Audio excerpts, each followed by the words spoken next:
Hello, मैं स्वागत करता हूँ मेरे चैनल इलेक्ट्रिकल जीनी में। तो जैसे कि हमने पिछली वीडियो में बोला था कि हमें जो है इसके बारे में थोड़ी इन्फॉर्मेशन बताओ, जो मैंने क्वेश्चन पूछे थे। तो हमारे एक दोस्त है मोहित, उन्होंने जो है इसका आंसर दिया है। तो सबसे पहले जो हमारा क्वेश्चन था वो ब्लास्ट और स्टार्टर के बीच में था। उसके बाद हमने पूछा था कि कैपेसिटर का यहाँ पर क्यों इस्तेमाल किया जाता है और इसमें कौन से प्रकार की जो है कोटिंग का इस्तेमाल किया जाता है। तो हमारे दोस्त जो है वो मोहित ने इसका आंसर दिया है। देखो, the working of the ballast and the starter is that to initiate the high voltage at the starting for the ionisation and after that to limit the current to safe value. फिर उन्होंने बताया कि जो capacitor is used for the power factor improvement के लिए, और जो हमारे पास फॉस्फोरस कोटिंग का जो है इस्तेमाल किया जाता है। और यहाँ पर हमारे पास जो यूवी रेज होती है वो टकराती है और उसके थ्रू हमें जो है फिर यहाँ पर लाइट देखने को मिलती है, या बोले लूमन देखने को मिलता है। तो हमारी इन दोस्त ने जो है इसका आंसर दिया है, तो मैं इनको धन्यवाद करता हूँ कि आपने जो है इसका आंसर दिया। तो चलिए आज जो है हम अपना क्वेश्चन नंबर कहाँ से बात करते हैं, 61 से देखते हैं हमारा क्वेश्चन नंबर 61 से। तो चलिए हम जो है स्टार्ट करते हैं। देखो, 61 भी हमारा जो है ये क्वेश्चन आपका रिपीटेड है। तो अगर हम बात करें यहाँ पर, the hot resistance of the filament of a bulb is higher than the cold resistance because of the temperature coefficient of the filament is. तो देखो, हम देख सकते हैं यहाँ पर जो हमारे पास positive temperature coefficient, zero temperature coefficients and negative temperature coefficients की बात करते हैं। जो हमारे पास यहाँ पर पॉजिटिव टेम्परेचर कोफिशिएंट्स होता है, अगर हम टेम्परेचर को बढ़ाएंगे तो जो हमारा रेजिस्टेंस है वो यहाँ पर बढ़ जाता है। इसकी एग्जांपल्स होती है हमारे मेटल्स या कंडक्टर्स की बात करते हैं यहाँ पे। और अगर हम बात करें आपका ज़ीरो टेम्परेचर कोफिशिएंट्स में, तो यहाँ पर जो है टेम्परेचर के बढ़ने पर हमारा जो रेजिस्टेंस है वो नहीं बढ़ता है, जिसमें हम अलॉय का इस्तेमाल करते हैं, जैसे मैग्नीन हो गया, ये इसकी एग्जांपल होती है। और अगर हम बात करें आपका नेगेटिव टेम्परेचर कोफिशिएंट्स की, तो जैसे ही आपका टेम्परेचर कम होगा तो आपका रेजिस्टेंस बढ़ेगा, या बोलें कि टेम्परेचर बढ़ेगा तो रेजिस्टेंस कम। तो इसकी एग्जांपल्स होती है इलेक्ट्रोलाइट, सेमीकंडक्टर एंड इंसुलेटर। अब देखो, इसमें जो हमारे पास इंपॉर्टेंट क्वेश्चन बनता है कि पॉजिटिव टेम्परेचर कोफिशिएंट्स के एग्जांपल में मेटल एंड कंडक्टर्स आते हैं, एंड जीरो टेम्परेचर कोफिशिएंट्स में जो अलॉय, जो मैग्नीन की बात कर रहा हूँ, वो भी पूछा जाता है। एंड अगर हम नेगेटिव टेम्परेचर कोफिशिएंट्स की बात करें, तो इसमें जो इलेक्ट्रोलाइट है और एक कार्बन का पूछा जाता है। कार्बन एक सेमीकंडक्टर में आता है, मीन्स ग्रुप 4 में आता है, उसका भी पूछा जाता है आपको क्वेश्चन पेपर में। तो आप जो है यहाँ से याद कर सकते हो या नोट कर सकते हो। तो यहाँ पर यही है कि अगर आपका टेम्परेचर बढ़ेगा तो आपका रेजिस्टेंस बढ़ेगा, और अगर टेम्परेचर कम होगा तो आपका रेजिस्टेंस कम होगा। तो यहाँ पर जो है कौन से प्रकार का टेम्परेचर कोफिशिएंट है, तो ये है हमारा पॉजिटिव टेम्परेचर कोफिशिएंट। तो 61 का हो जाता है हमारा डी आंसर। अगर हम अगले क्वेश्चंस की बात करते हैं, 62, ये भी आपका जो है रिपीट हुआ है। ये आपका 912 क्वेश्चन पेपर में ये क्वेश्चन रिपीट हुआ है। A single phase AC voltage source has a 200 volt are the RMS value and a system connected consume an active power of 300 watt. What is the reactive power consumed by the system if 2.5 ampere RMS current is drawn? अब देखो, यहाँ पर देख सकते हो हमें यहाँ पर क्या निकालना है, हमें इसमें KVR निकालना है। तो हमें इसमें देखो बेस दिया हुआ है, परपेंडिकुलर हमें निकालना है, एंड हाइपोटेन्यूज हमारे जो है V/I के थ्रू हम इसको कर लेंगे, निकाल लेंगे अप्रेंट पावर। तो 200 हमें वोल्ट दी हुई है एंड 2.5 एम्पेयर का करंट, तो हमारे पास जो अप्रेंट पावर है वो 500 VA है, और जो हमारे पास वाट है वो 300 है। बस अब इसमें आपका पाइथागोरस थ्योरम लगा के हम इसका आंसर निकालेंगे, तो कितना निकलेगा 400 VAR। मीन्स इसमें जो रिएक्टिव पावर है वो है 400 VAR की। तो 62 का हमारा आंसर हो जाता है डी। अगर हम अगले क्वेश्चन की बात करेंगे, ये आपका इंपॉर्टेंट क्वेश्चन बन जाता है, which of the following can produce maximum induce voltage. अब देखो, सबसे पहली बार डीसी के ऊपर ये तो काम करेगा नहीं। उसके बाद बात करेंगे हम एसी की बात करेंगे। अब एसी में बात करेंगे हम, इसमें 60 साइकिल पर सेकंड और 490 साइकिल पर सेकंड की बात करेंगे। और हमें पता है जो हमारा इंड्यूस एमएफ का ट्रांसफार्मर में फॉर्मूला होता है वो है 4.445 MFN। ये आपका कौन सी वैल्यू होती है, आरएमएस वैल्यू के फॉर्म में आपका आंसर दिया जाता है। तो इसमें हमारे पास जो ईएमएफ है वो फ्रिक्वेंसी के प्रोपोर्शनलिटी में, अगर जितनी ज़्यादा फ्रिक्वेंसी होगी उतना ही हमारा इंड्यूस ईएमएफ देखने को मिलेगा। तो यहाँ पर हमारा 60 साइकिल पर सेकंड और 490 साइकिल पर सेकंड, तो हमारा इसमें डी आंसर आ जाता है। तो आप जो है 63 का आंसर है डी। अगर हम 64 क्वेश्चन नंबर की बात करते हैं, in a series RLC circuit if the frequency is less than the resonant frequency then. अब देखो, आपका RLC सीरीज सर्किट है, आपका reactance of inductor and capacitance होगा, एक में प्रोपोर्शनलिटी टू फ्रिक्वेंसी और एक इन्वर्सली प्रोपोर्शनल टू फ्रिक्वेंसी। इस तरीके का ये बनेगा फ्रिक्वेंसी एंड उसका ग्राफ, रिएक्टेंस एंड फ्रिक्वेंसी का ग्राफ। एंड ये आपका रेजोनेंट फ्रिक्वेंसी, इसके ऊपर आपका इंडक्टिव है, मीन्स अगर रेजोनेंट फ्रिक्वेंसी से ऊपर लेकर जाओगे तो इंडक्टिव हो जाएगा, और रेजोनेंट फ्रिक्वेंसी से नीचे ले आओगे तो कैपेसिटिव हो जाएगा। तो यहाँ पर पूछा है if the frequency is less than the resonant frequency, तो यहाँ पर आ जाएगा हमारा ए आंसर आ जाएगा, सर्किट इज कैपेसिटिव। तो 64 का हमारा हो जाएगा ए आंसर। अगर हम अगले क्वेश्चन की बात करते हैं 65, the conductivity of a metal is determined by, तो हम इसमें करते हैं कि कंडक्टिविटी होगी आपका कितना कंसंट्रेशन ऑफ इलेक्ट्रॉन है और कितनी मोबिलिटी ऑफ इलेक्ट्रॉन है। तो 65 का हो जाएगा हमारा बी आंसर, ये तो सिंपल था। अगर हम 66 की बात करेंगे, और सुपर कंडक्टर में बी यूज़ फॉर जनरेटिंग, तो सुपर कंडक्टर में क्या होता है कि जो आपके रेजिस्टिविटी होती है वो जीरो होती है, मीन्स रेजिस्टेंस जीरो होती है, मीन्स अब पोजीशन ऑफ करंट हमें नहीं मिलता। बट ये सुपर कंडक्टर जो होते हैं वो बेसिकली एक टेम्परेचर के ऊपर ऑपरेट कराए जाते हैं। अगर वो उस टेम्परेचर के ऊपर ऑपरेट होगा, मुझे अभी टेम्परेचर का नहीं आ रहा है क्योंकि ये केल्विन्स में होते हैं, नेगेटिव में कुछ, तो अगर ये उसके ऊपर जो है ऑपरेट कराया जाता है, तो फॉर एग्जांपल अगर हम इसमें करंट फ्लो करवाते हैं, तो अगर हम इसको 10 साल 20 साल 100 साल तक भी देखेंगे तो उस करंट में कहीं भी लॉसेस नहीं देखने को मिलता, क्योंकि इसमें आपका सुपर कंडक्टर में रेजिस्टेंस होता है जीरो, बट इसकी कंडीशंस होती है कुछ टेम्परेचर के बेसिस में, तो इसका इस्तेमाल किया जाता है फॉर द मैग्नेटिक फील्ड। तो सुपर कंडक्टर में B use for generating the magnetic field. तो 66 का अपना डी आंसर हो जाता है। अगर हम 67 क्वेश्चन नंबर की बात करें, the increase in percentage of carbon in carbon steel reduces. अब देखो, अगर जब भी हम कार्बन स्टील में कार्बन की मात्रा को बढ़ाते हैं तो अपना जो रिटेंटिविटी है, मीन्स रेजिडुअल मैग्नेटिज्म है, उसकी जो प्रॉपर्टी है वो कम हो जाती है, मीन्स ये याद करने वाली चीज़ है। 67 का याद करो एंड इसका आंसर हो जाएगा डी।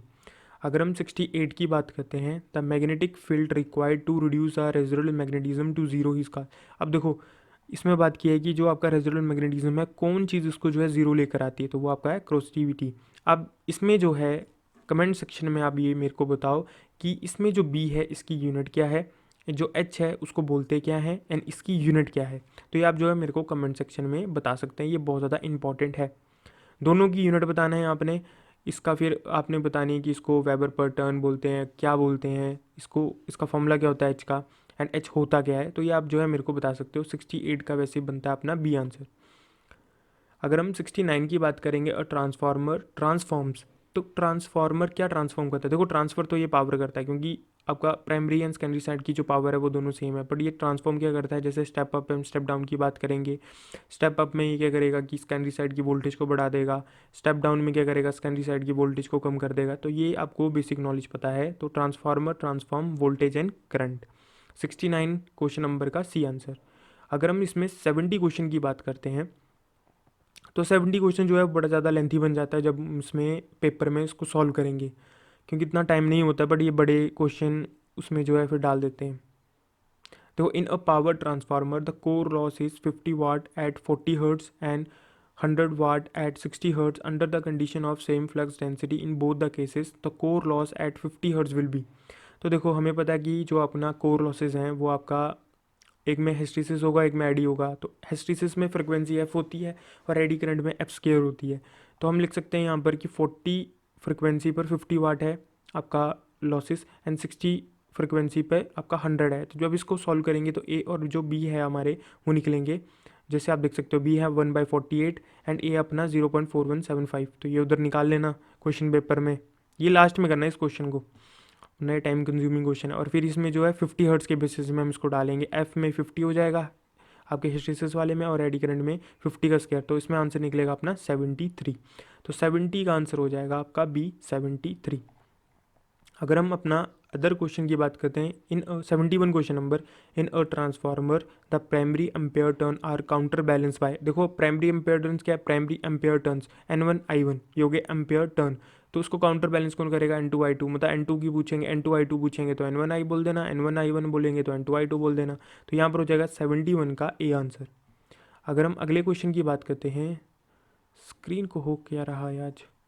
अगर हम अगले क्वेश्चन की बात करते हैं 72, the voltage regulation of a transformer having 2% resistance and 5% reactance at the full load and 0.8 power factor lagging. अब देखो, इसमें क्या है कि जब भी आपका वोल्टेज रेगुलेशन में परसेंटेज दी हो तो वो पर यूनिट की वैल्यू होती है हमेशा। और हमें एक चीज़ मैंने आपको पहले भी बताई थी कि प्राइमरी एंड सेकेंडरी साइड में जो पर यूनिट वैल्यू होती है वो अगर सेम होती है तो जो दो ट्रांसफार्मर के थ्रू जो पावर है वो सेम डिलीवर की जाती है। अगर हम अगले कुछ इसमें बात करेंगे, voltage regulation R per unit cos phi plus X per unit sine phi, तो पर यूनिट की फॉर्म में था पहले और पर यूनिट की फॉर्म में ही आपका आंसर आ रहा है। तो 2% इंटू 0.8 प्लस 5% 0.6, अगर कॉस 0.8 है तो साइन 0.6 है। इसमें सिर्फ यही क्वेश्चन रिपीट होता है हर बारी। तो इसमें आंसर हो जाएगा आपका 4.6%, मीन्स पावर फैक्टर यही लेकर चलते हैं, या 0.8 या 0.6। तो 72 का हो जाएगा हमारा ए आंसर। अगर हम इसमें 73 की बात करते हैं तो देखो ये वाला क्वेश्चन बहुत ज़्यादा लेंथी है और ये थोड़ा कैलकुलेशन के बेसिस में इसका आंसर गलत आ जाता है हर बार। अब देखो, single phase transformer has a maximum efficiency of 90% at a full load and unity power factor, efficiency at the half load at a same power factor will be. अब देखो, एफिशिएंसी का हमें पता है X V I cos phi upon X V I cos phi plus iron loss plus X square copper losses की बात करेंगे। अब हमें पता है कि यहाँ पर अपना जो एफिशिएंसी है वो 0.9%, 90% 0.9 हो जाएगी। इसमें हम मान के चलते हैं फुल लोड के बेसिस में, और वी आई और पावर फैक्टर यूनिटी दिया हुआ है। वी आई को मीन्स इसमें वी ए को हम 1 लेकर चलते, तो इस तरीके से 1/0.9 इजिकल टू 1+2i, तो पी आई जो है वो हमारा निकलेगा 0.0555। अब देखो, अगर हम उधर सॉल्व करेंगे ना 0.05 से, तो आंसर कुछ और आएगा। अगर 0.055 से लेंगे तो आंसर कुछ और आता है। तो P iron and P copper जो है आपका मैक्सिमम की कंडीशंस में सेम देखने को मिलता है, तो मीन्स 1/18।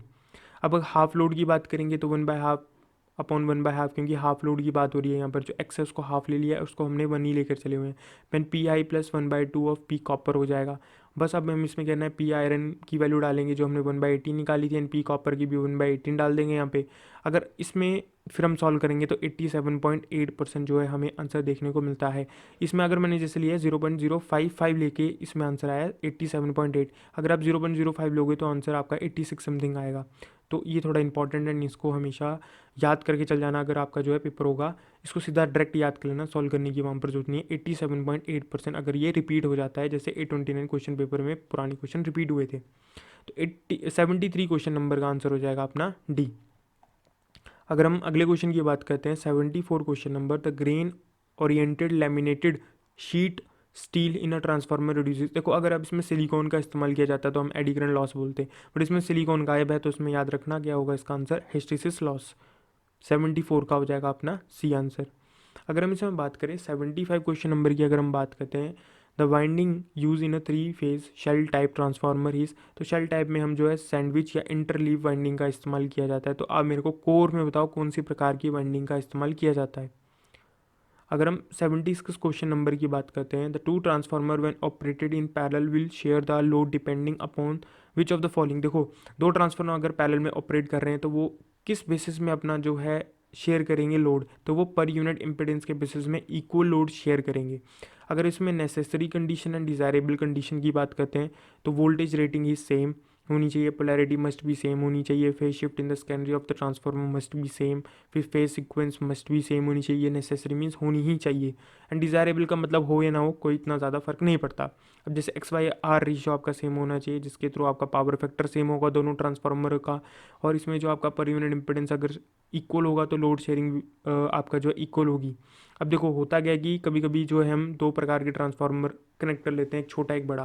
फॉर एग्जांपल हमें 500 केवीए देना है, तो हम 1000 केवीए का ट्रांसफार्मर प्लस उसके साथ हमें 500 केवीए का ट्रांसफार्मर होगा, तो जिसमें आपकी रेटिंग ज़्यादा है तो मीन्स वो ज़्यादा इसमें जो है लोड शेयर करने की पॉसिबिलिटी बढ़ जाती है। जैसे रेटिंग ज़्यादा है, इंपेडेंस कम हो जाएगा, और यहीं से ही लोड शेयर आपका ज़्यादा हो जाएगा। तो मीन्स यहाँ पर आपका क्लियर हो जाता है कि अगर पर यूनिट इंपेडेंस आपकी इक्वल है तो लोड शेयरिंग आपकी इक्वल होगी, और अगर आपकी पर यूनिट इंपेडेंस अनइक्वल है तो फिर आपको उस हिसाब से ही आपका शेयरिंग देखने को मिलती है लोड्स की अलग अलग।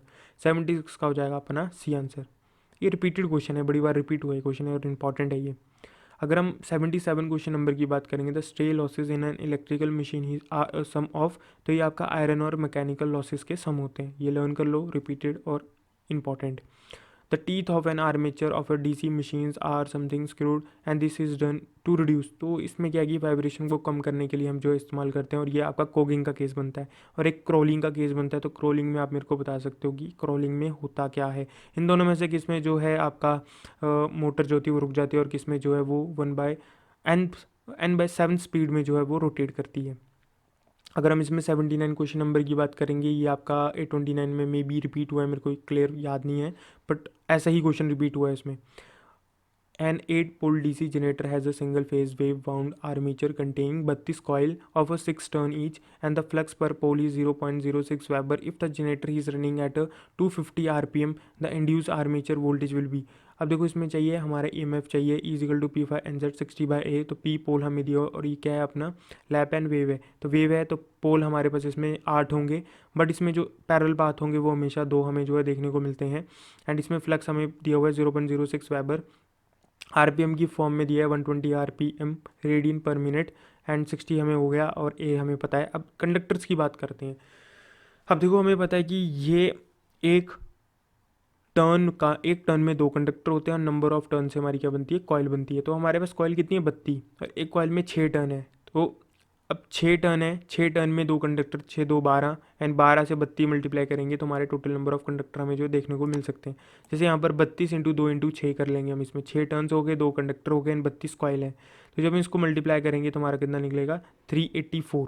तो इसमें जो है 384 कंडक्टर्स है, और जब इसको सॉल्व करेंगे तो हमारा 384 ही आंसर देखने को मिलेगा। तो 79 का हमारा सी आंसर बन जाता है। अगर हम इसमें 80 क्वेश्चन नंबर की बात करेंगे, in a DC machine the number of the mechanical and electrical degree will be same when the number of the pole in a machine are. तो हमें पता है कि electrical degree P/2 into mechanically, and अगर इसको same कब करना है, जब इसमें पोल 2 होंगे तब इलेक्ट्रिकल एंड मैकेनिकल दोनों इक्वल हो जाएगी। तो 80 का हमारा बी आंसर। अगर हम 81 की बात करते हैं, the output indicated on a name plate of any motor is always important repeat. तो ये आपकी जो है शाफ्ट में कितनी आउटपुट पावर आपको मिल रही है तो वो वहाँ पर जो है रिप्रेजेंट करती है। तो 81 का हो जाएगा अपना डी आंसर। अगर हम 82 की बात करेंगे, the efficiency of a DC motor when developing maximum power will be about. अब देखो अगर इसमें लेस देन 50 नहीं आता तो हम 50 को करेक्ट करते हैं, बट जब लेस देन 50 आ जाता है तो हम इसको ही करेक्ट करते हैं, क्योंकि इसमें हीट और टेम्परेचर के लॉसेस को भी इंक्लूड करने के बाद आपकी जो एफिशिएंसी है मैक्सिमम में वो 50 से कम हो जाती है। अगर ऑप्शन में ये नहीं होगा सी तो हमेशा 50% करना। तो जनरेटर के केस में आपका जो VT होता है वो E/2 होता है, ये इंपॉर्टेंट बन जाता है। और मोटर के केस में E=VT/2। तो ये दोनों चीज़ें इंपॉर्टेंट है, ये आप याद रख सकते हो। बाकी अगर हम बात करें कि डीसी मोटर में मैक्सिमम एफिशिएंसी में आपका जो करंट होता है आर्मेचर वो 25 times of the full load current हमें जो है देखने को मिलता है। तो इसलिए हम जो है कभी भी डीसी मोटर को मैक्सिमम एफिशिएंसी के ऊपर काम नहीं कराते हैं। तो 82 का हो जाएगा हमारा सी आंसर। अगर हम इसमें 83 क्वेश्चन नंबर की बात करेंगे, at 1200 RPM the induced EMF of a DC machine is 200 volt and for an armature current of 15 ampere and electromagnetic torque develop will B.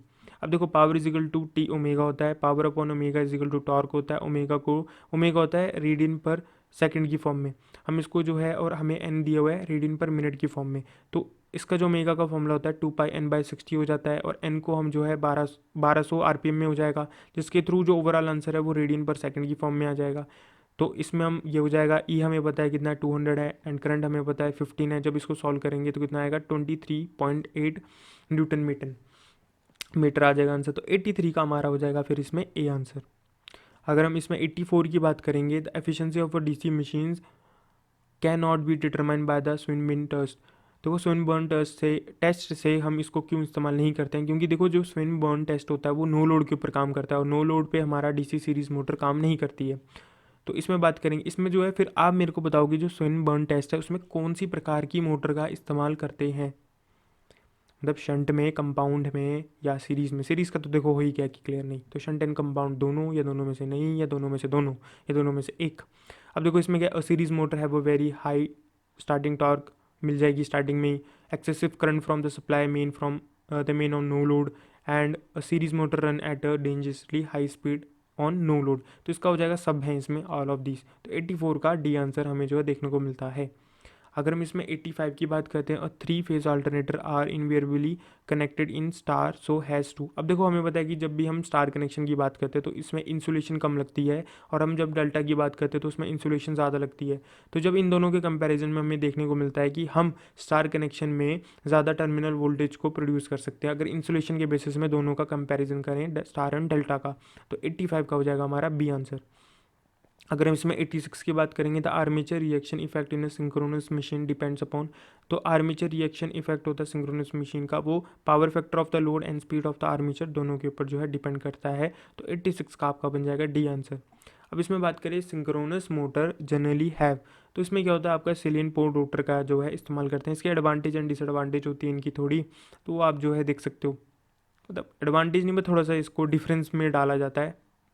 And अब 88 क्वेश्चन नंबर की बात करते हैं। और 10 pole 25 hertz alternator he is directly coupled to and he is drive by 60 hertz synchronous motor and when the number of the poles for the synchronous motor. अब हमसे पता है अल्टरनेटर के साथ कपलिंग में मोटर लगी हुई है, तो हम इसमें स्पीड जितनी अल्टरनेटर की होगी वही हमारी मोटर की होगी। तो एन इजिकल टू 120 F/P, तो यहाँ से 300 RPM जो है अल्टरनेटर की स्पीड है, तो यही मोटर की होगी। और मोटर के थ्रू फिर हम क्या निकाल लेंगे, पोल। तो एन इजिकल टू 120 F/P, तो पी इसमें निकल जाएगा 24। तो 88 का आंसर हो जाएगा हमारा सी। अगर हम इसमें 89 की बात करेंगे, the variation in the DC excitation of a synchronous motor cause variation in, तो both armature current and power factor, क्योंकि अगर फील्ड की एक्साइटेशन को चेंज करेंगे तो आर्मेचर एंड पावर फैक्टर दोनों आपका चेंज हो जाएगा। अगर हम 90 क्वेश्चन की बात करेंगे, the phenomena of oscillation of the rotor of a synchronous motor about its equilibrium position corresponding to a new load on a sudden throwing off और increasing the load is called. अब वही hunting इसका मतलब होता है, तो ये आपको हंटिंग के बारे में पहले भी मैंने वीडियो में बताया था। तो 90 का हो जाएगा हमारा सी आंसर। अब मेरे को जो है 91 क्वेश्चन नंबर का आप जो है बता सकते हो कि रिलक्टेंस मोटर, क्या ये सेल्फ स्टार्टिंग मोटर है या ये सेल्फ स्टार्टिंग मोटर नहीं है, क्या ये रन करती है कॉन्स्टेंट स्पीड में, क्या इसमें DC एक्साइटेशन की जरूरत है या नहीं है, या ये स्टार्ट करती है इंडक्शन मोटर के जैसे और रन करती है सिंक्रोनस मोटर के जैसे। तो आप जो है 91 का मेरे को कमेंट सेक्शन में जो है आंसर दे सकते हो। तो धन्यवाद। अगर आपको जो है ये वीडियो आज की अच्छी लगती है तो कृपया करके जो है इस वीडियो को like and share and subscribe करना मेरे चैनल को। एंड धन्यवाद।